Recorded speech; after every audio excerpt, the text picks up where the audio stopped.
Net PG প্রবেশিকা স্থগিত, প্রবেশিকার একদিন আগেই পরীক্ষা স্থগিত। একাধিক প্রবেশিকায় গরমিলের জেরেই এই সিদ্ধান্ত এবং খুব শীঘ্রই পরবর্তী দিন ঘোষণা নেট পিজি প্রবেশিকার। আরও একবার আপনাদের জানিয়ে রাখি, নেট পিজি প্রবেশিকা স্থগিত, প্রবেশিকার একদিন আগেই পরীক্ষা স্থগিত। একাধিক প্রবেশিকায় গরমিলের জেরেই এমন সিদ্ধান্ত এবং খুব শীঘ্রই পরবর্তী দিন ঘোষণা নেট পিজি প্রবেশিকার।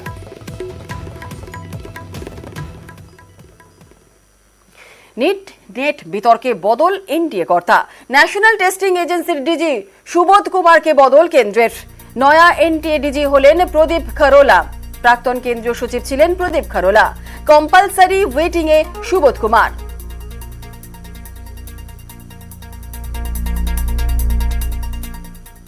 একের পর এক পরীক্ষায় অস্বস্তি। শুক্রবার রাতে আরও একটি সর্বভারতীয় পরীক্ষা বাতিল, আর এসব নিয়ে চেপে ধরেছে বিরোধীরা। বিড়ম্বনায় পড়ে বিশেষজ্ঞ কমিটি তৈরি করল শিক্ষা মন্ত্রক।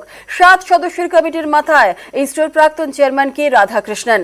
কেন্দ্রের দাবি, পরীক্ষা পদ্ধতি ঢেলে সাজানোয় জোর দেওয়া হচ্ছে, আর 2 মাসের মধ্যে রিপোর্ট জমা দেবে কমিটি।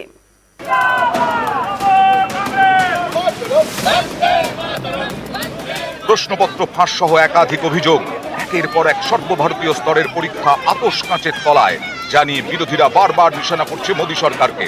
সোমবার সংসদেও তারা এ নিয়ে ঝড় তুলবে। তার আগে শনিবার কমিটি তৈরি করল শিক্ষা মন্ত্রক। তাদের দাবি, পরীক্ষা পদ্ধতির সংস্কারের লক্ষ্যে এই বিশেষজ্ঞ কমিটি।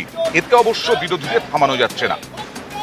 দেশের মধ্যে বৃহত্তম পরীক্ষা কেলেঙ্কারি এটা বিজেপি জমানায়। বিচার বিভাগীয় তদন্ত দরকার। নিজেদের ডিপার্টমেন্টের কেলেঙ্কারি নিজেদের সিবিআই কে দিয়ে এরা ধামাচাপা দেওয়ার চেষ্টা করছে। এই কমিটি চোখে ধুলো দেওয়ার জন্য, ভাঁওতা দেওয়ার জন্য, এটা হচ্ছে ধামাচাপা কমিটি। চারিদিকে প্রশ্নপত্র ফাঁসের ঘটনা ঘটছে, এটা অত্যন্ত বিপজ্জনক। সেই জন্য কেন্দ্রীয় সরকার একটি কঠোর আইন এনেছে। এই আইন এ ধরনের চক্রকে ভীত সন্ত্রস্ত করবে। সরকার এ ধরনের ঘটনা রুখতে বদ্ধপরিকর। এই ধরনের দুর্নীতির বিরুদ্ধে লড়াই সরকারের জিরো টলারেন্স। কেন্দ্রের তৈরি কমিটিতে রাখা হয়েছে 7 বিশেষজ্ঞকে। কমিটির মাথায় ইসরোর প্রাক্তন চেয়ারম্যান কে রাধাকৃষ্ণন। এই কমিটি 2 মাসের মধ্যে রিপোর্ট জমা দেবে। পরীক্ষা নেওয়ার পদ্ধতিতে কি কি বদল ঘটানো যেতে পারে তা নিয়েও সুপারিশ করবে। যেসব সর্বভারতীয় পরীক্ষা নিয়ে এত বিতর্ক, সেই সবকটি পরীক্ষায় নিয়েছে ন্যাশনাল টেস্টিং এজেন্সি বা এনটিএ। এই এনটিএ এর গঠন ও কাজ নিয়েও রিপোর্ট দেবে কমিটি। শনিবার এই কমিটি গঠনের বিজ্ঞপ্তি প্রকাশ করে শিক্ষা মন্ত্রক। ঠিক তার আগের দিন রাতে আবার একটি পরীক্ষা বাতিল করা হয়।